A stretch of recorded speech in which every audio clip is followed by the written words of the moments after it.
Well, earlier this winter, I went into a Dunkin' Donuts, not one in this area here, but somewhere else, and it was a really cold day. So I had my ski jacket zipped all the way up to the top, which blocked the Roman collar. That comes in later. And as I approached the counter, I couldn't help but hear a young woman's voice say, "Don't worry, I forge my signature on those forms all the time. It's really no big deal. I do it all the time." Suddenly the young woman turned and noticed she had a customer, me.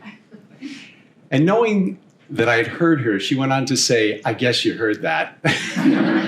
And so I smiled and I said, "This sounds pretty interesting. What's the story?" So she went on to say that her coworkers were really good at doing their task, their regular cleaning tasks, but not so good at documenting what they had done. And so she went around using their initials on those forms so they didn't get into trouble. Suddenly, amidst the comedic moment, the irony that she unknowingly was confessing something to a priest hit me. And so I couldn't help it. By now you know me. I said to her, "You'll never guess what I do for work." "You're going to like this, Kevin." And she said, "Oh no, you're a health inspector." I told her, "No, but I have a friend who is." So she said, "Are you a cop?" I said, "No, same thing, I've got a friend." And then she said, "I know, you're a lawyer." I said, "Let me give you a hint. I don't just work on things here down on earth, but I work on things way up there too." And that's when her coworker said, "I know what you do. You work for NASA."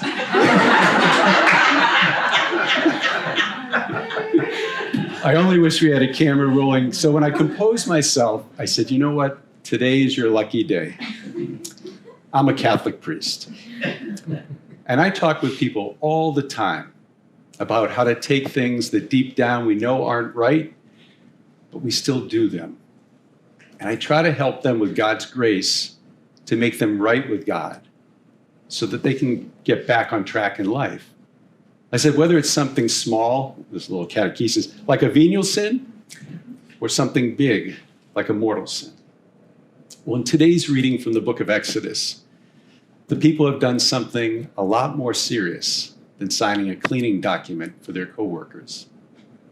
Those people have forgotten how God saved them to the point of creating an idol that they worship in the place of God. I was thinking that perhaps some of them thought they needed two gods because they hadn't fully come to trust in the God of Moses. And God, being a God of justice, planned to punish them accordingly. But Moses appeals to the mercy of God on their behalf. Moses has not forgotten what God did for them and the promise to Abraham and Isaac and Israel. And so as Father Bobby preached about yesterday, Moses appeals to God's faithfulness to his promise and to his care for each one of us. And God relents and does not punish those people. My brothers and sisters, we all face the same challenge as the people of Moses' time and that young woman I met while buying a coffee. In varied ways, each in our own way, we face those challenges.